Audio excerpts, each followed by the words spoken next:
All right, well, welcome to, again, our first session of the 2020-21 school year for the Ohio Career Readiness Leaders Network.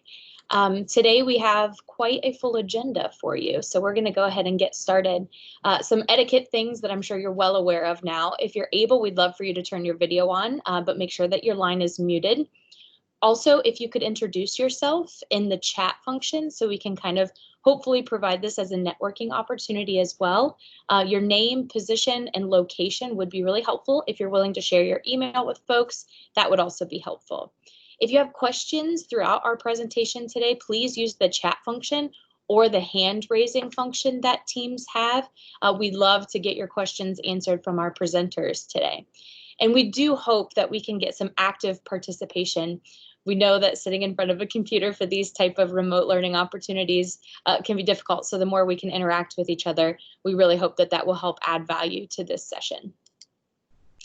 So first, we want to share with you a little bit about the purpose of our goals over the next school year.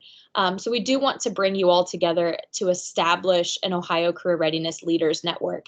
And the idea is that we come together to discuss important topics, share ideas, resources, plans, and learn together as we navigate through these very uncertain times. We are going to host these network meetings every second Monday of the month throughout the school year. Towards the end of our session today, we'll be sharing a feedback survey with you, and we hope that you share with us what topics would be most relevant to help you. That way we can be as accommodating as possible in these uncertain times.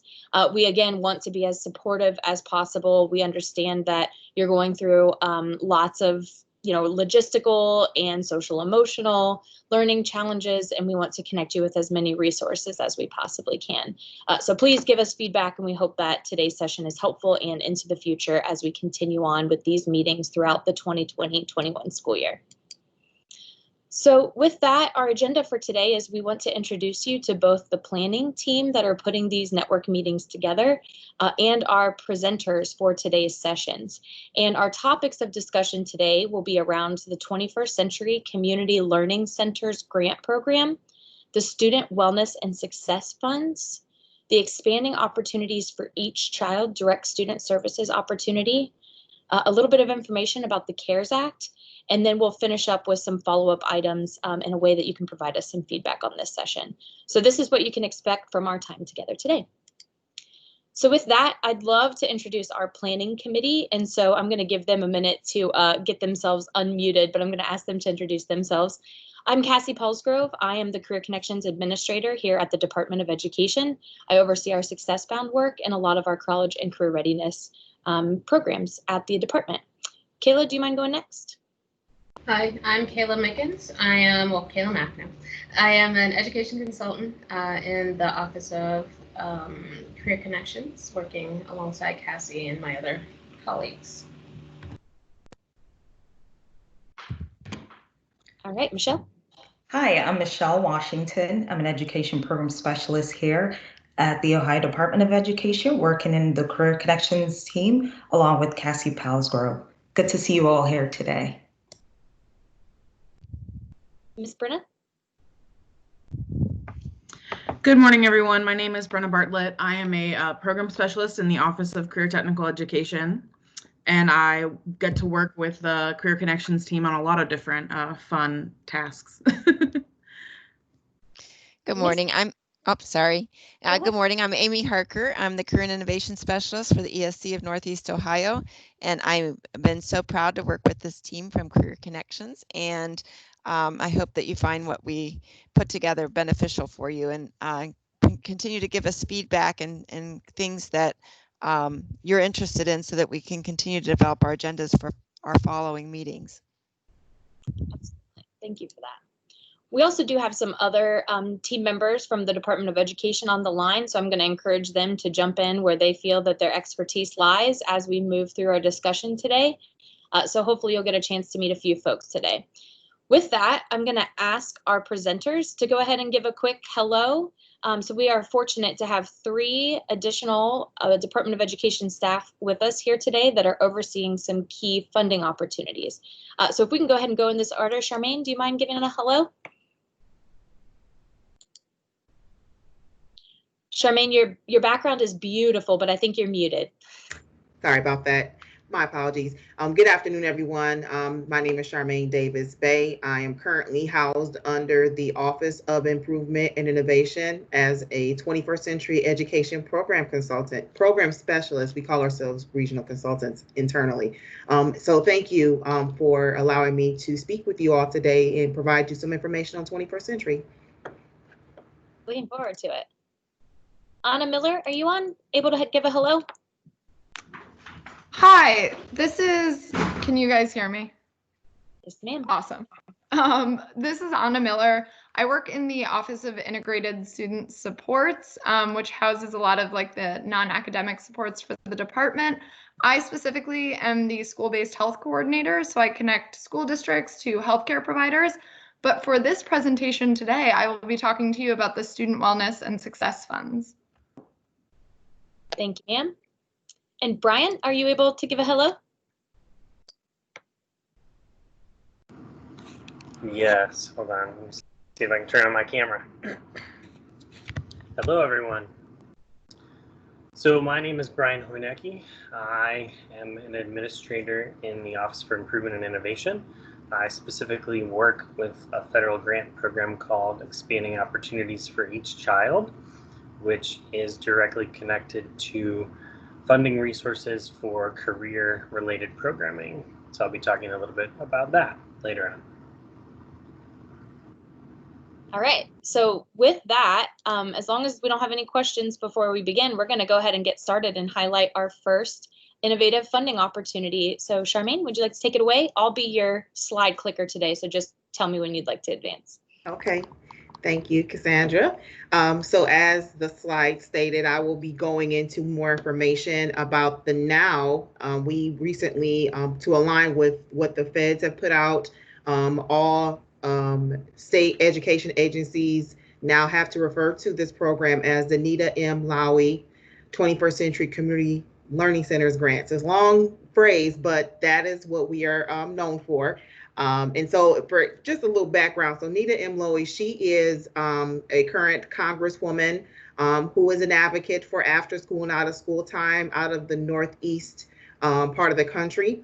And the program is now named after her. And so as you notice, if you hear anything from different states and their 21st Century program, you'll notice that they will be also referring to themselves as Anita M. Lowey 21st Century Community Learning Centers Grant Program. So just wanted to preface the beginning of my presentation by stating that. So, okay, that's all I wanted to say about that. So next slide, please. And so when we talk about 21st Century, I wanted to give an overview or the purpose of the program, which of this competitive grant is to identify and support strong applicants with the implementation of out of school time or OST and expanded learning time or ELT programs that will enhance academic achievement and social and emotional growth. So the difference between the two, if you're curious, out of school time or OST or after school time, as most know it to be, is programming that takes place after the last bell rings for the day. Expanded learning time is a program that takes place as part of the school day. And so there's some allotted time, typically towards the end of the school day, where programs that are funded with 21st Century that choose to operate as an ELT program would provide additional supports to align with the school day. Those that are specifically after school or out of school time only operate after school technically. So I just wanted to make sure you were aware of that. And so moving forward with the purpose of the program, there's kind of threefold. So the first point of 21st Century is to provide opportunities for academic enrichment and to assist students in meeting their state academic standards with focus on improving math and reading. I'm sorry, could you go back one slide? I'm not quite there. I'm sorry. Thank you. The second prong approach when it comes to 21st Century regards offering students access to a broader array of additional services, such as those that are focusing on youth development, social emotional learning, civic engagement, physical health, service learning opportunities, college and career readiness. All of that would also fit into that second prong approach. And then finally, 21st century programs offer adult family members or of program participants opportunities to provide them with educational development and engagement in their child's education. Simply put, this funding supports the creation of programs that provide academic enrichment opportunities during non-school hours for children, particularly students who attend high poverty and low performing schools. The program helps students meet state and local student standards in core academic areas such as reading and math, offers students a broad array of enrichment activities that complement their regular academic program during the day, and offers literacy and other educational services to families of participating children. Activities funded by these grants should be part of a broader continuous improvement plan. So for those that are out there from districts or ESCs or public charter schools, if you are looking to apply for 21st century funding, you should definitely look at this as a part of your continuous improvement plan. Funding awards during the application window are for a 5-year grant cycle. And so we actually are about to award for the FY21 fiscal year or 2021 school year.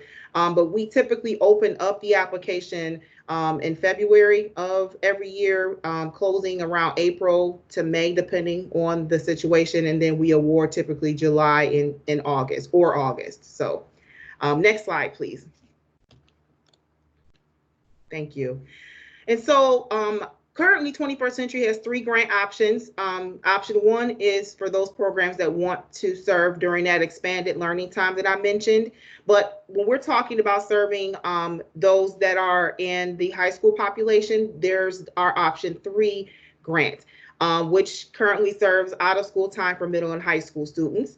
The intent of such is to provide after school programming, which can include before school or summer. Any program that receives 21st Century funds must provide some type of after school programming, but they can serve either before or summer programming along with that as well. And this is for a selected population of students.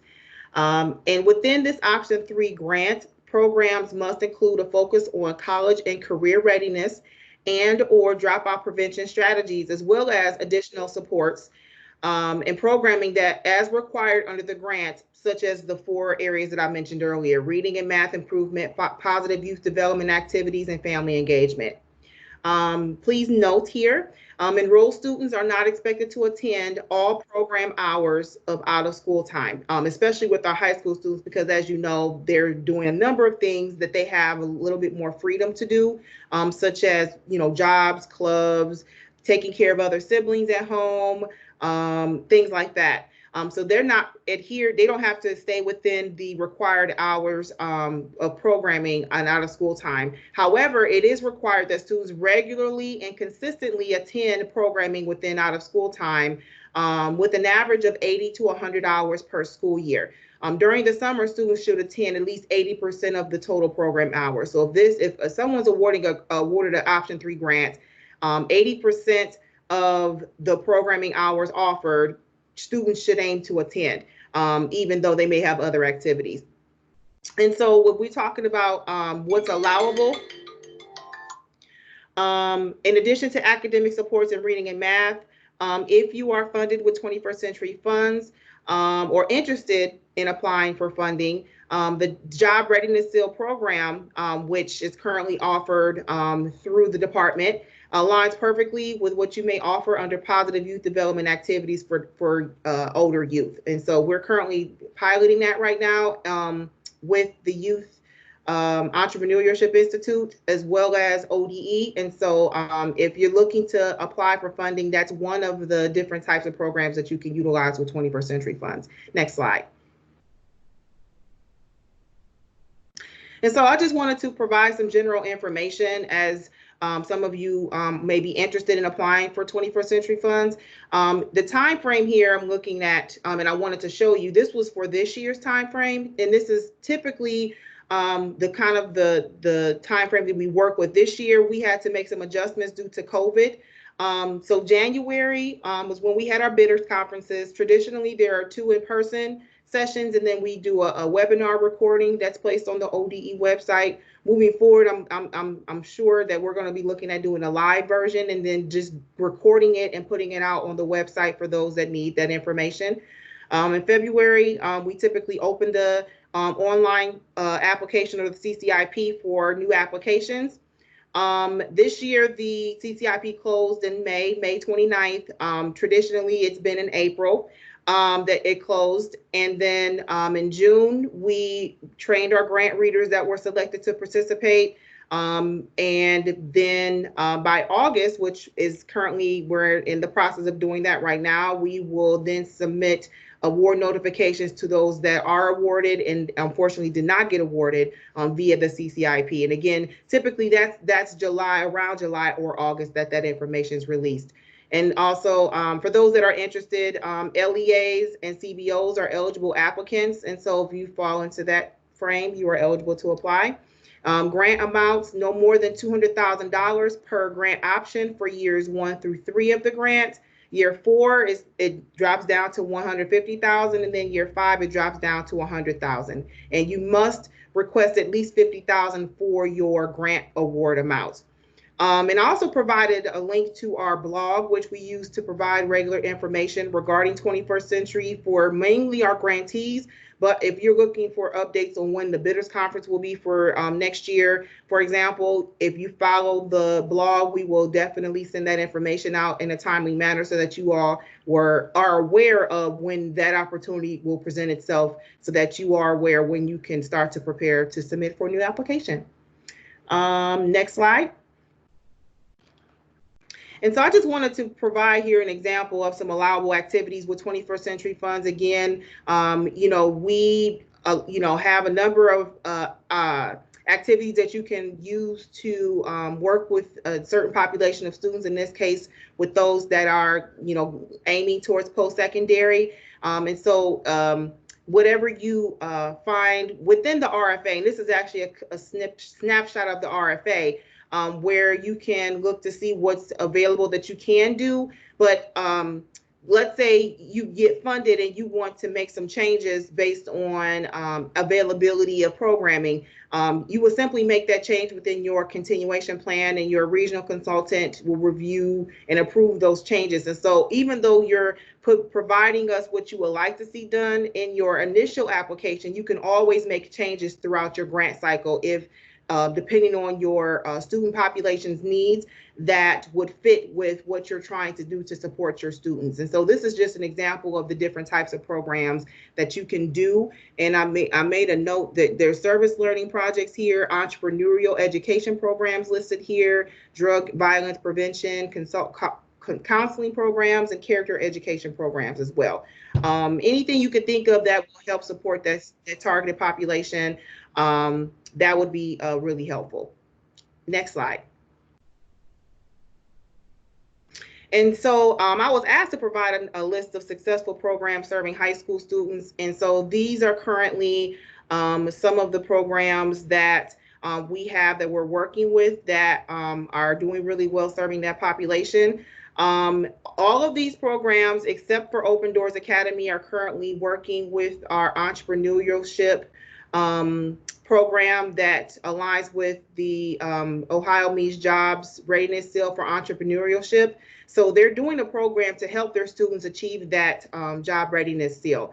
And so, again, as you think about working with 21st Century, applying for funds and hopefully getting funded, you have some flexibility with regards to how you can properly support the students that you are working with in this population. And that is all from me. Are there any questions? If you do have questions, feel free to use the hand raising function or go ahead and type your question in the chat. And I'm also going to provide my email address as well. I actually I can't stay on long today due to my office having to attend a mandatory session during this time. And so if you can think of anything after today with regards to 21st century, I'm more than happy to assist you with answering those questions. You have some time if you're thinking about applying as well, because as we are about to award for FY21, we won't be opening back up the system again for new applications until February of 21. And so you have some time to think about that and plan and prepare. So in that time frame, if you have any questions, feel free to reach out. So thank you very much, and I appreciate the opportunity to present this information to you all today. Great job, Charmaine. Thank you very much. Yes, I really appreciate everything that you shared. Thank you. You're welcome. So in case anybody didn't know yet or jumped on a little late to the call, we do have this presentation available for download, which would include active hyperlinks to take you to things like the blog that she mentioned. So thanks again to Charmaine for sharing that information. If you do think of questions, don't hesitate to go ahead and put them in the chat, or again, reach out to Charmaine after the session. With that, I'm going to turn it over to our next presenter, Miss Anna Miller. And I'm going to apologize before I start. My internet connection is so bad that if I have video on, the whole thing shuts down. So you don't get to see my face, but I am Anna Miller, the school-based health coordinator. And I can also throw my contact information into the chat box after this as well. So if you have any questions, you'll have that. Awesome. Thank you. You just tell me when to advance the slide. Oh, yeah, go ahead. So as some of you may or may not know, student wellness and success funds were one of the governor's big initiatives in the biennial budget. And there were $675 million allocated for traditional public schools, community schools, joint vocational school districts, and STEM schools over the biennium. Districts got, actually, I think that's on another slide, so I will just keep talking and not skip ahead of myself. So there were only a handful of legislated requirements for these funds. They went directly to districts. They required a plan to be implemented with community partners to really encourage partnerships between schools and these allowable community partners, which I will go through in the next slide. So the allowable uses, there were 11 allowable uses, which included mental health services, services for homeless youth, child welfare involved youth, community liaisons, physical healthcare services, mentoring, all of this listed here. The list was left intentionally open-ended to allow for like maximum freedom at the district level. So that's both been a blessing and a curse with these dollars. We've gotten a lot of questions about what does a community liaison entail? And these funds were really designed for districts to get really creative. And so in kind of the career tech world, I think mentoring programs and community liaisons would be a perfect opportunity for partnership with one of the allowable community agencies to do sort of like job readiness work and different types of career training in the community for maybe high school students. And for younger kids, I think those would kind of apply in other ways. So next slide. So the plan had to be developed in partnership with one of the following community partners. There's no requirement for districts to actually spend money with the community partner, but we really, the intention of that was to be thoughtful and really think about how you were planning to use the funds in the district. And then the idea was that you would hopefully go ahead and use that funding with your community partner. And so these were the list of community partners. These are more prescriptive than the list of allowable uses. But I sort of look at the nonprofit organization with experience serving children as kind of like a catch-all for all of the agencies that aren't specifically listed on here. Next slide. So there were $275 million allocated in FY20, so that would be the year that just ended June 30th. and then $400 million in FY21. And it's actually been pretty exciting with sort of the funding cuts at the state level. This money remained in the budget, so districts should, for the most part, see an increase in their funding. But this was provided on a per pupil basis and scaled based on federal census poverty data. And I know that some of the census poverty data this year looked very different from last year. So the numbers were kind of not what some districts were expecting, but just the fact that there was still funding for this is really exciting for us, and I think for the districts receiving it. So every district got at least $25,000 last year and should expect to get at least $36,000 for this coming school year. And again, it's paid directly to each school district based on enrollment. Next slide. So similar to last year, this will apply for next year as well. The funding was distributed in 2 payments, so one in October and one in February through the foundation payment process. And so the funds could be used for existing initiatives or new initiatives. So we fully understand that a lot of districts were not waiting for the state to start some of these really great projects. A lot of them had a lot of really cool things going on already. So we didn't want to force districts to create new plans, new initiatives, new services, anything like that. So kind of around the work that I do, school-based health centers have been around since the 90s. So a lot of districts already had those, so they were able to either further expand or provide additional services, or kind of just cover the cost of existing staff working in those centers or with those centers. And they were able to retain their community partner, usually like a public hospital or other agency that was listed on that list. And one of the other legislative requirements was the report at the end of the fiscal year. So that actually, the deadline for that was July 31st, but we've given some districts an extension to August 14th. We recognize there's a lot of uncertainty at the end of this school year. So if your district has not yet completed that, this is a push to get it in by Friday, which would be really great. But that's really how we're going to see how districts spent those dollars and get to see all the really cool projects that are happening across the state. Next slide. So then in here, we released a bunch of guidance, and so we've actually released some more guidance. So I can probably update this slide and resend that to you, Cassie. But the Student Wellness and Success webpage on the department website is a really, really, really great resource. It has guidance around how to use the funding, and we really encourage districts to use it.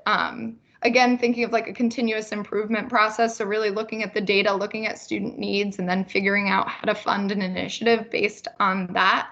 So our guidance sort of takes districts through a continuous improvement process and has resources for community providers, and really looks at ways to bridge that language, because we fully recognize that like healthcare providers speak kind of a different language than schools, speak a different language than some of the others listed on that. So we have that guidance. Then we have a template for reporting, which now that the reporting tool is live, that one has become less relevant. But then we also have a template for a needs assessment and environmental scan. If you don't really know where to start, that's a really great resource. And then a planning template, which can help you think through ideas with your community partner. Most recently, we've put up the Student Wellness and Success Funds reporting survey. And then at the very top of this list, where it's ideas for innovation under resources, if you want to click on that, Cassie. This is where this is like a really exciting kind of side project to the funds. We really want to be able to showcase district stories. So districts that are doing really great things with these funds, or just like really anything interesting with these dollars, or even just in some of those allowable initiative spaces. There's a survey that's linked in the middle of the page there. it's a pretty simple Survey Monkey, and we just ask for kind of descriptive language about what your district has done with these funds and what categories they fall into. And then you can see here, we've showcased a couple of those. That work has kind of slowed down given the coronavirus and school closing. But these are really great examples of different activities that folks are doing. And as you can see, a lot of them are school-based health related, mental health related. So it would be really, really exciting if any of you guys would share if you guys have done anything in the mentoring space or anything kind of outside of the mental and behavioral health space would be awesome. And we would love to have those stories and then post them on the webpage for other districts to kind of use as inspiration for how to use their funding next year. And now I'm done. Well, thank you, Anna. That's a wealth of information. Does anyone have any questions in particular to the success and wellness dollars that we can ask Anna before she takes off? Feel free to chat or use the raise hand function. It looks like Charmaine added some more information about the 21st Century program as well. Any questions on the wellness and success dollars? Anyone using those dollars for anything like mentorship or collaborations with job and family services or anything like that? I see some head shakes. Not yet. So maybe this might be the seed that gets planted and some new ideas might come. That actually brings up kind of a good point. So a lot of districts weren't able to spend the funding as they had planned to this year. And that will not affect funding for next year. So even if you were unable to spend any money, maybe you were planning to spend it in the spring and schools closed and there was sort of a wrench in that whole plan. These funds don't expire after the 2 years. So if you guys continue planning, and even if, again, schools aren't reopening as anyone planned in the fall, these funds are yours no matter what at the district. So if you're still in planning stages this year and you create some really awesome plan to spend the dollars over the next 5 years, you can do that as long as it's within those allowable uses. These funds are yours to keep and no one will take them from you, and their life extends beyond the biennium. I think that's really helpful to know. And not to get anyone too excited, but the governor has mentioned that he would like to include them in his next biennial budget. So obviously that depends on the legislature, but that's really exciting to hear that even given kind of the budgetary cuts in other spaces, there will be a pot of funding to support wraparound services for students. Completely agree. Okay, well, thank you so much, Anna. And it looks like you put your email in the chat function. So if anyone has direct questions they'd like to ask, feel free to reach out to Anna or we can help connect you too. Thank you again so much. Much appreciated. Yeah, no problem. All right, Brian's up.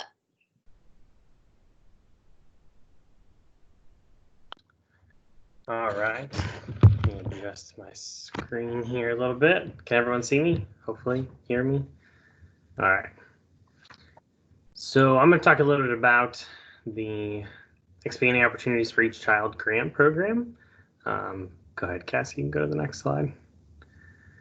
So this is just a little bit about who I am in case you need to reach out to me at any point. I'm the administrator for this program within the Office of Improvement and Innovation. I am a former English teacher, taught in the Houston, Texas area, but I'm originally from Ohio. Very passionate about equity, access, and student success. And I formerly, before starting at ODE, worked at a branch of the University of Texas and then Ohio State University.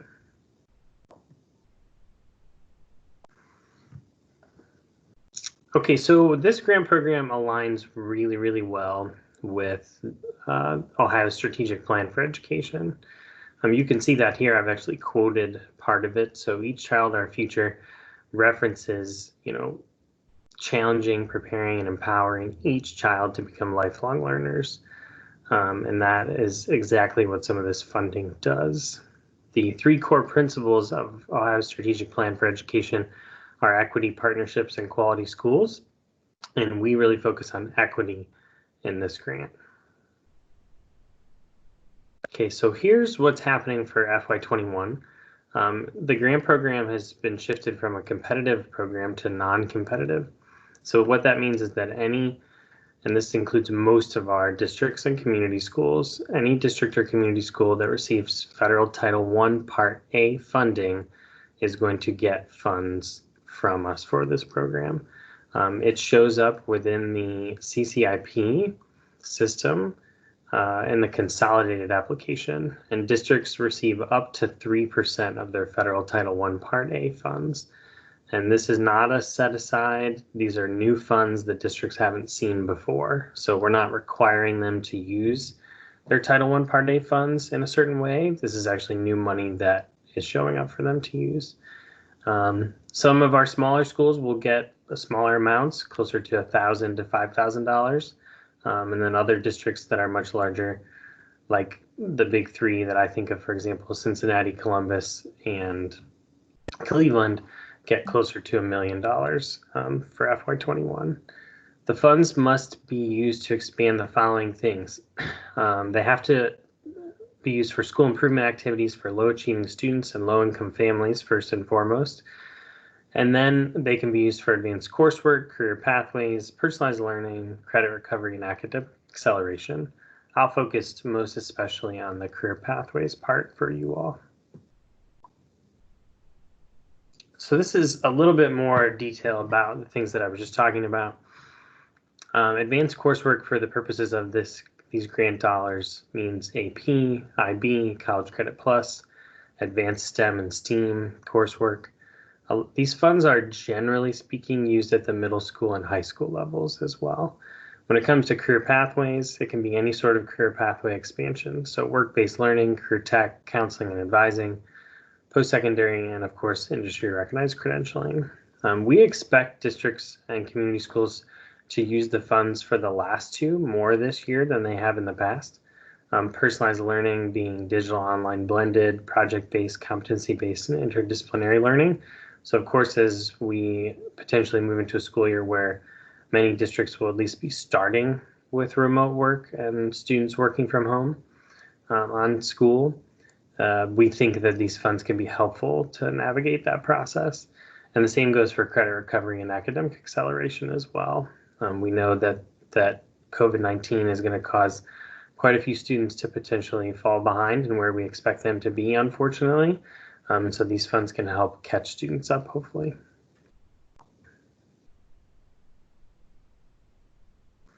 Okay, other things about the money. So the funds must align with district or community school improvement plans. And I mentioned this a little bit already, but we really want our schools that are in priority focus or warning status within a district to get this funding first, and then schools can use it for covering the cost of other low achieving students.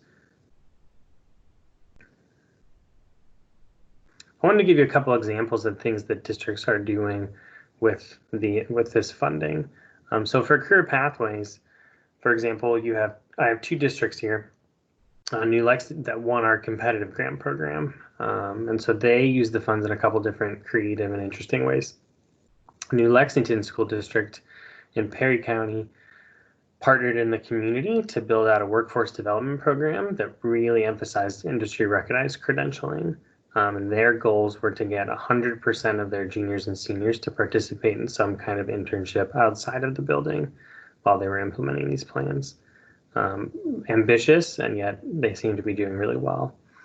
The Marion City School District worked together with the partner districts that you see there to create something new. They created an area workforce acceleration collaborative, which really was meant to advance at each of those partner districts 4 new career pathways for a couple hundred students in each district. And again, they've been doing quite well. When it comes to advanced coursework, I wanted to mention a couple of different districts that are doing some interesting things. I mentioned here again the Marion City Schools collaboration because they also are doing AP coursework. They especially were focused on expanding opportunities in computer science, which is going to be needed more than ever moving forward. And then Cleveland put a lot of their time and energy and effort into professional development for their teachers around AP coursework.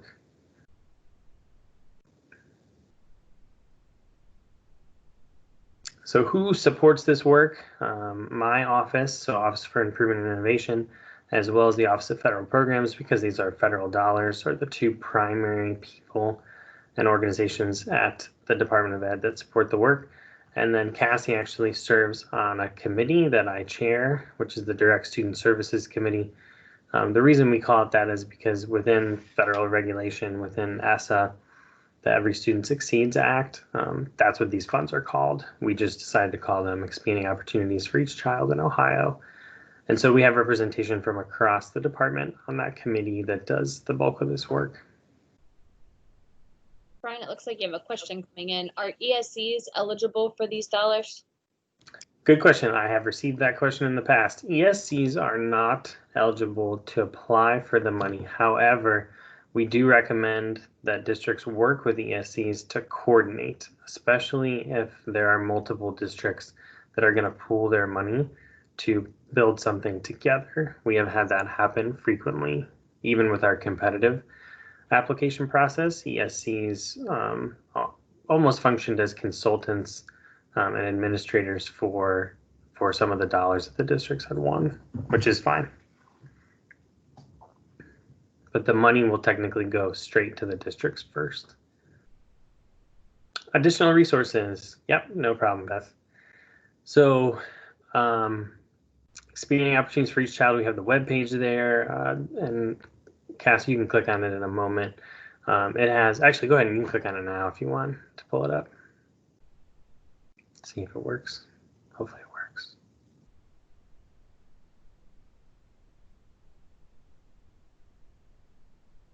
The link works. The tricky part is to stop sharing one window and start sharing the other.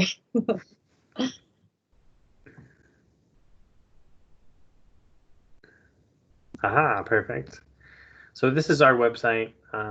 If you scroll down just a little bit, you'll see some links to resources for people as they navigate allocating these funds for FY21. We have a very detailed grant funding information document. We also have an application worksheet, which essentially just shows what districts would see within the CCIP. And then there was a webinar that I gave with a colleague on June 30th that really goes in a deep dive into the funds and how to use them. So, and then of course there you'll see a bunch of additional resources which we've provided. Some of those are links to outside agencies, but some of them are links to things that we're doing at ODE as well.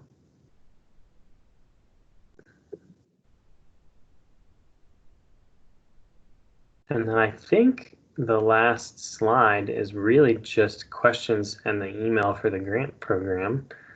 So if there are more questions, I'm happy to take some. If not, I yield my time.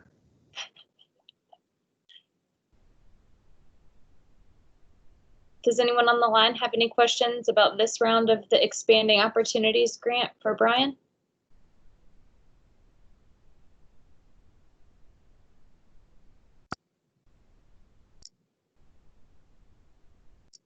Okay. Well, the slide deck does include the email to which you can reach him about this particular funding opportunity. Thank you very much, Brian. Thanks for having me. Absolutely. So we also wanted to bring to your attention that there are some opportunities to fund career readiness related activities through the CARES Act. So in this presentation, you'll find a worksheet that has some example uses of funds. So we'll walk through those in just a second. And there's also an opportunity for you to check out what preliminary district allocations have been. So districts do need to spend this money by September of 2022. So that means it needs to be out the door and spent by then. So many districts may be in the throes of planning for what those dollars look like.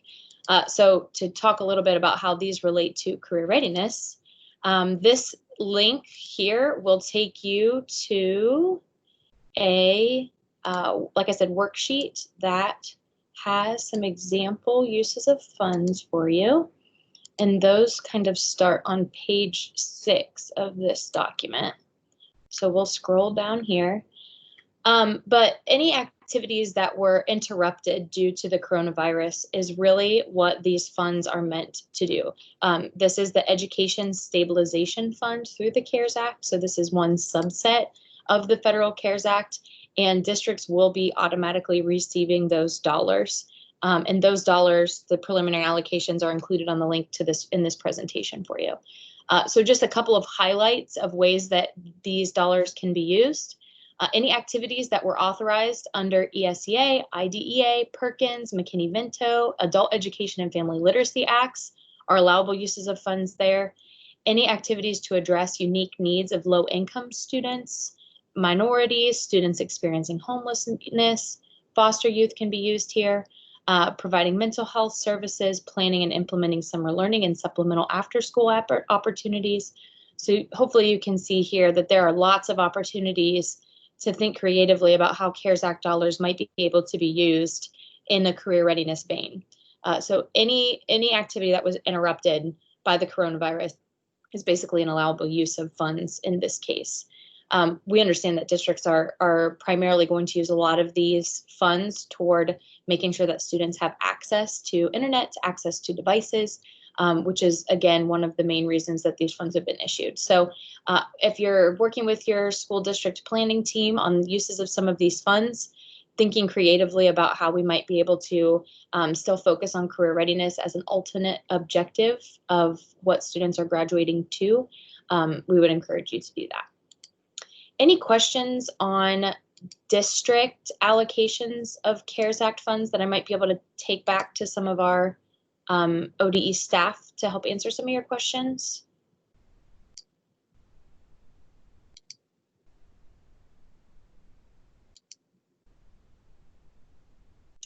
So I see a question from Lonnie about future planning to a shared partnership responsibilities with parents as a true partner in these decisions. Do you remember civic community engagement mandates? Lonnie, I'd love for you to unmute and maybe expand a little bit on that. I'm not personally familiar with civic community engagement mandates, so I'd love for you to unmute and expand on that.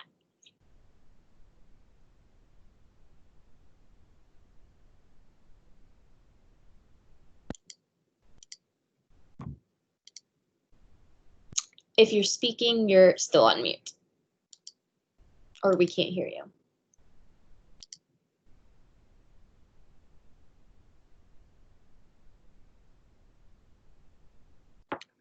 Bummer, I just saw you mute and unmute, but I still can't hear you, Lonnie. Can anyone else hear Lonnie? No, okay. Lonnie, I'd love to get your question answered in real time, but this may be one that we need to take offline. But yes, would love to follow up more on the specifics of that. And if anybody wants to jump in and help Lonnie, by all means, I'm happy to try to field the question.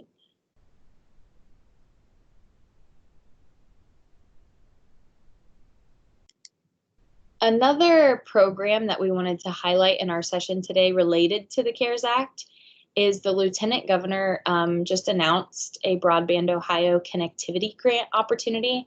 And Amy Harker actually connected us to this announcement. So Amy, did you want to expand a little bit on this?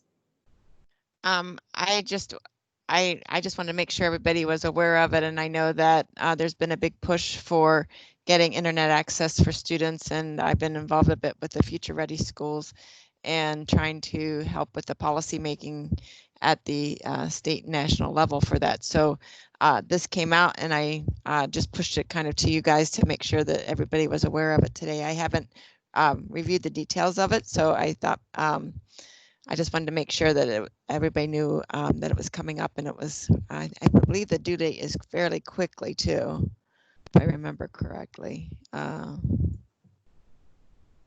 20. It looks like it's the portal will open today and it closes at midnight on Friday, August 21st. Mm-hmm. So this image in our presentation is linked to take you directly to this website. So if you've downloaded the presentation, you should just be able to click this image and it'll take you right to this page. So it does look like each application is limited to $250,000. And if total eligible requests exceed 50 million, then the final award amount toward each applicant will be prorated. And it's, of course, targeted at schools that are really in need of and have students in low economic and those requirements. So I just want to throw that in as well.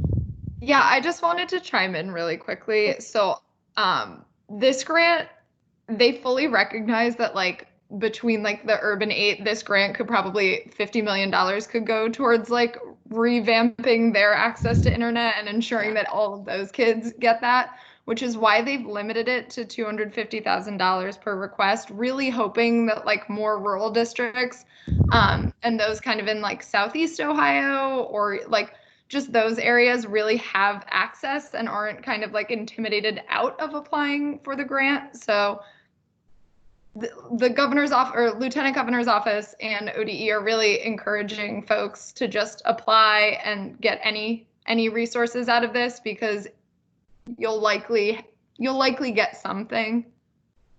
That's great. Awesome. Yeah, thanks, Anna.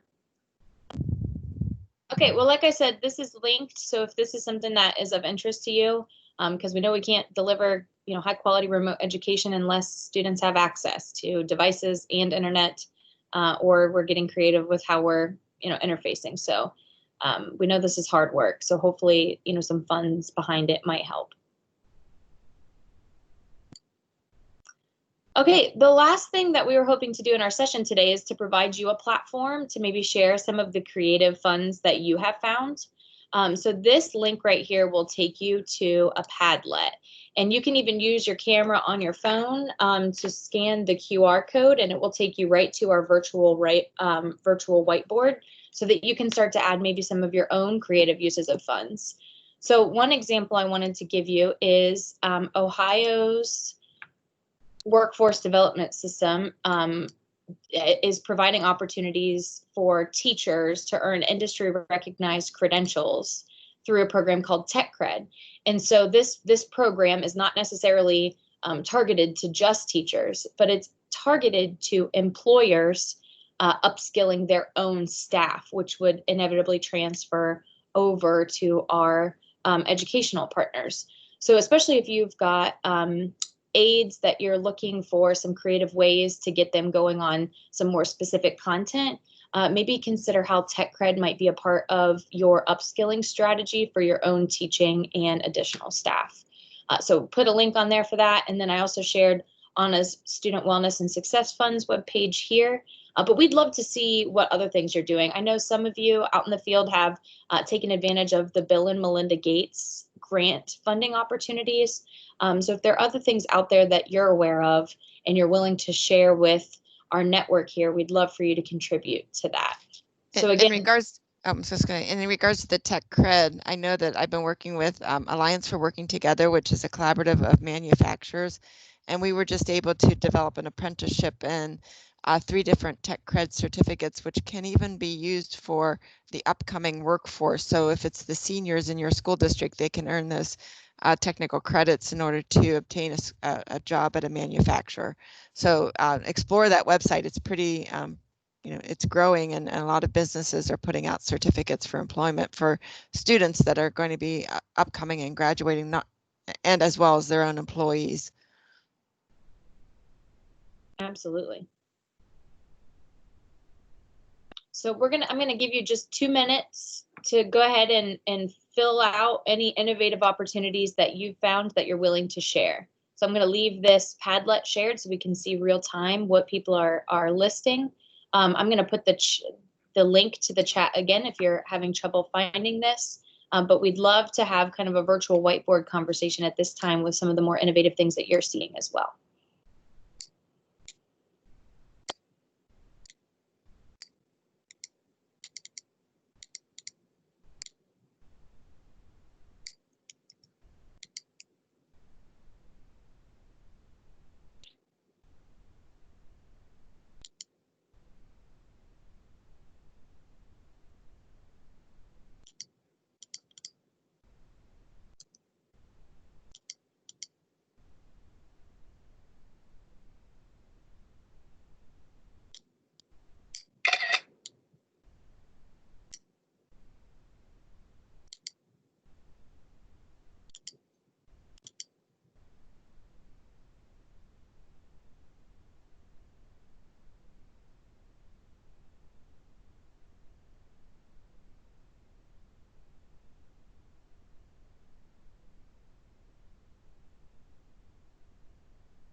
So feel free to take that link back with you, because that will stay our kind of virtual whiteboard for this particular topic of discussion.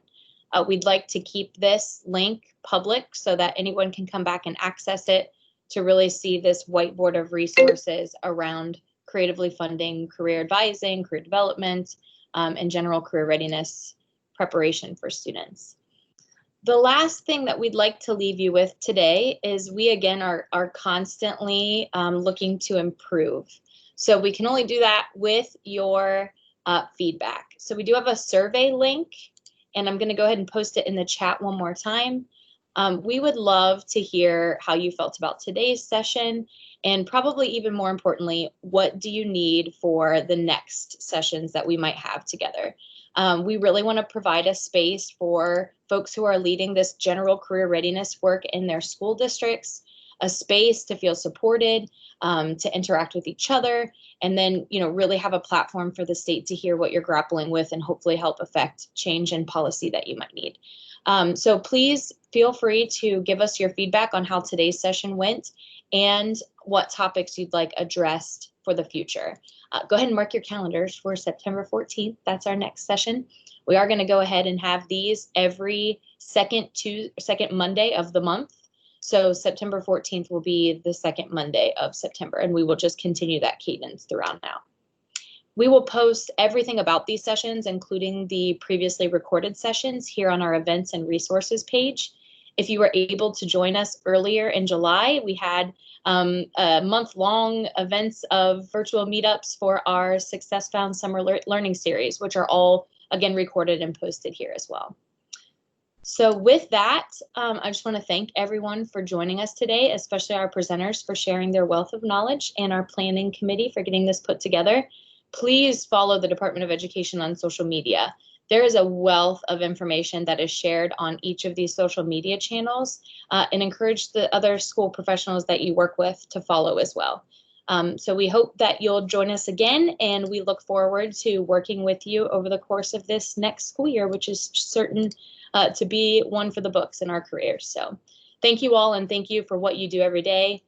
We hope to continue to support you. Take care.